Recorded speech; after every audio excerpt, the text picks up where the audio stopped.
Hi my dear friends, ఎలా ఉన్నారా? అందరూ బాగున్నారా?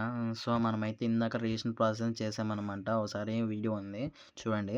తర్వాత మనం వచ్చేసి నెక్స్ట్ ఏంటంటే అప్లికేషన్ ప్రాసెస్ ఎలా చేయాలనమాట. సో, ఫస్ట్ ఆఫ్ ఆల్ మనం వచ్చేసి ఏంటంటే National Council of Educational Research and Training NCERT application form అనమాట. ఎలా ఫిల్ చేయాలో స్టెప్ బై స్టెప్ 1 బై 1 చూద్దాము. 2 వచ్చేసినతో పాటు వచ్చేసింది. ఓకే, ఇలా స్క్రోల్ చేసుకుంటూ వెళ్తే అక్కడ లాగిన్ అయిన అప్లికేషన్ వీడియో ఇందాక చేశాను. అప్లికేషన్ ఫామ్ అనేసి మీద క్లిక్ చేశాక అప్పుడు ఇలా వస్తుందన్నమాట. అప్పుడు ఇలా వస్తే ఎలిజిబిలిటీ ఈ మొత్తం ఉంది కదా, ఎలిజిబిలిటీ డీటెయిల్స్ అనేసి అప్లికేషన్ నెంబర్ ఇందా మనకు వచ్చింది. పోస్ట్ నేమ్ మనది ఎంగైతే అప్లై చేసిన దానికి పోస్ట్ కోడ్, దాని యొక్క కోడ్, జెండర్ మీకు తెలిసింది, మీరు మేల్ అయితే మేల్, ఫీమేల్ అయితే female, me date of birth as per matriculation మాత్రమే 1 సెకండ్ చూసుకోండి. 10th క్లాస్ ఎలా ఉందో అలాగే అప్లై చేయండి. ఓకేనా. Nationality A citizen of India దాన్ని క్లిక్ చేసేయండి. కేటగిరీ మీరు ఏ కేటగిరీ అయితే ఈడబ్ల్యూఎస్ ఓబీసీ ఇది ఓబీసీ, ఎస్సీ అయితే ఎస్సీ, ఎస్టీ అయితే ఎస్టీ అని క్లిక్ చేసి తర్వాత personal details, candidates name, full name, father's name, mother's name, married status, మీరు మ్యారీడ్ అయితే మ్యారీడ్, విడో అయితే విడో, అలాగే డైవర్స్ అని క్లిక్ చేసుకున్నమాట. మీరు ఏదైతే అది క్లిక్ చేయండి. ఓకేనా.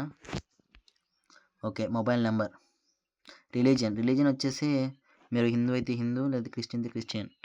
మ్యాక్సిమం క్రిస్టియానిటీ అయితే ఫాదర్స్ కానీ వస్తుంది అనమాట. కొంచెం ఒకసారి చూసుకోండి. అది బుద్ధిస్ట్ అది వన్స్ చూసుకోండి. ఓకే, నెక్స్ట్ ఈమెయిల్ అడ్రస్ ఇచ్చేయండి.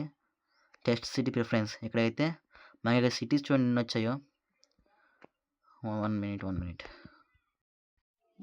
ఓకే, టెస్ట్ సిటీ ప్రిఫరెన్స్ వచ్చేసి మనము ఇక్కడ చూసుకుంటే ఇక్కడ చూడండి ఎన్ని ఆప్షన్స్ వచ్చాయో. ఆంధ్రప్రదేశ్లో ఓన్లీ విశాఖపట్నంలోనే కండక్ట్ చేస్తున్నారు. చూడండి ఇక్కడ ప్రిఫర్డ్ టెస్ట్ సిటీ 1 ఇక వచ్చేసి బెంగళూరు, చెన్నై, ఢిల్లీ, హైదరాబాద్, కోల్కతా, ముంబై, అహ్మదాబాద్, కోయంబత్తూర్, జైపూర్, కాన్పూర్, లక్నో, నాగ్పూర్, పూణే, రాంచీ, సూరత్, విశాఖపట్నం. ఓకేనా. అంటే మనకి ఆంధ్రప్రదేశ్లో మనకి ఏ దగ్గర ఉంది, మనం చూసుకుంటే విశాఖపట్నం దగ్గర ఉంది కాబట్టి మనం విశాఖపట్నం పెట్టుకుందాం. నెక్స్ట్ మీరు అంటే ఫస్ట్ ప్రిఫరెన్స్ ఏది ఇస్తారో అక్కడే మీకు ఎగ్జామ్ సెంటర్ పడుతుంది.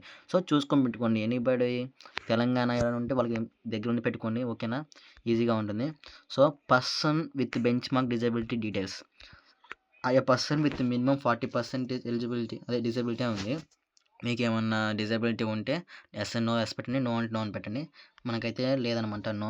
ఎక్స్ సర్వీస్మెన్ డీటెయిల్స్, నువ్వు ఇంతకుముందు ఆర్మీ కానీ, నేవీ కానీ, ఎయిర్ ఫోర్స్ కానీ, ఆర్మ్డ్ ఫోర్సెస్లో ఏమన్నా జాబ్ చేసావా, జాబ్ చేసి వచ్చావా, వాళ్ళని ఎక్స్ సర్వీస్మెన్ అంటారు.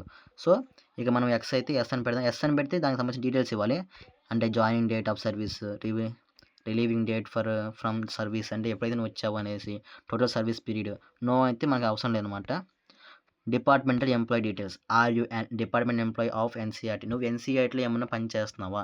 ఎస్ అయితే ఎస్ అని పెట్టామనుకోండి, employee number, joining date of service, total service periods అని వస్తుందన్నమాట. అదే నో అని పెడితే ఇంక అవసరం లేదనమాట.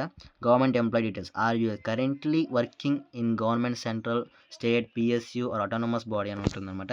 మీరంటే దీనికి అర్థం ఏంటంటే మీరు ఏదైనా గవర్నమెంట్ బాడీలో వర్క్ చేశారనమాట. ఎస్ అనుకోండి, ఎస్ అని పెడితే మీరు organization name, joining date, total service period అని మొత్తం వస్తుందన్నమాట. నో అని పెడితే ఏమి రాదనమాట. ఓకేనా. ఓకే, ఈ డీటెయిల్స్ మొత్తం అయిపోయాక నెక్స్ట్ సేవ్ నెక్స్ట్ కొడదాం. సేవ్ నెక్స్ట్ కొట్టేద్దాం. ఇలా సేవ్ నెక్స్ట్ కొట్టాక డేటా సేవ్డ్ సక్సెస్ఫుల్లీ అని వస్తుందన్నమాట. ఆ డేటా సేవ్డ్ సక్సెస్ఫుల్ తర్వాత ఏమొస్తుందంటే ఇలా నోట్ అని ఒకటి వస్తుందన్నమాట. ఇన్స్ట్రక్షన్స్ మొత్తం చూడండి, చదవండి. ప్రస్తుతానికి వీడియో చాలా లెంత్ అయిపోతుంది కాబట్టి నేను ఇలా చెప్తున్నాను. తర్వాత కరెస్పాండెన్స్ అడ్రస్ లైన్ వచ్చేసి ఇదో అడ్రస్ లైన్ అంటే మీది ఫస్ట్ డోర్ నెంబర్ ఇచ్చేసేయండి. స్టార్ మార్క్ ఉంది అది ఇచ్చేద్దాం.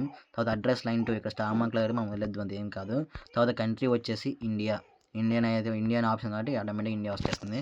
సెలెక్ట్ స్టేట్, మంది వచ్చేసి ఆంధ్రప్రదేశ్ అనమాట. ఓకే, ఇచ్చేసా. ఓకే, సిటీ డిస్టిక్ మనోడు వచ్చేసి ప్రకాశం అనమాట. PRAKASAM Prakasam. Okay, postal code వచ్చేసి మనోడిది 523315 అనమాట. ఇది permanent address as same correspondence. Yes అయితే మొత్తది ఫిల్ అయిపోతుంది. నో అని పెట్టావనుకో మళ్ళీ నువ్వు ఆటోమేటిక్గా కొత్తది ఫిల్ చేయాల్సి వస్తుంది అనమాట. ఓకేనా, అదనమాట. చూడండి ఇండియా, ఆంధ్రప్రదేశ్ ఆటోమేటిక్ వచ్చేసింది. నెక్స్ట్ సేవ్ అనేసి కొట్టేస్తే నెక్స్ట్ ఇంకోటి ఓపెన్ అవుతుంది.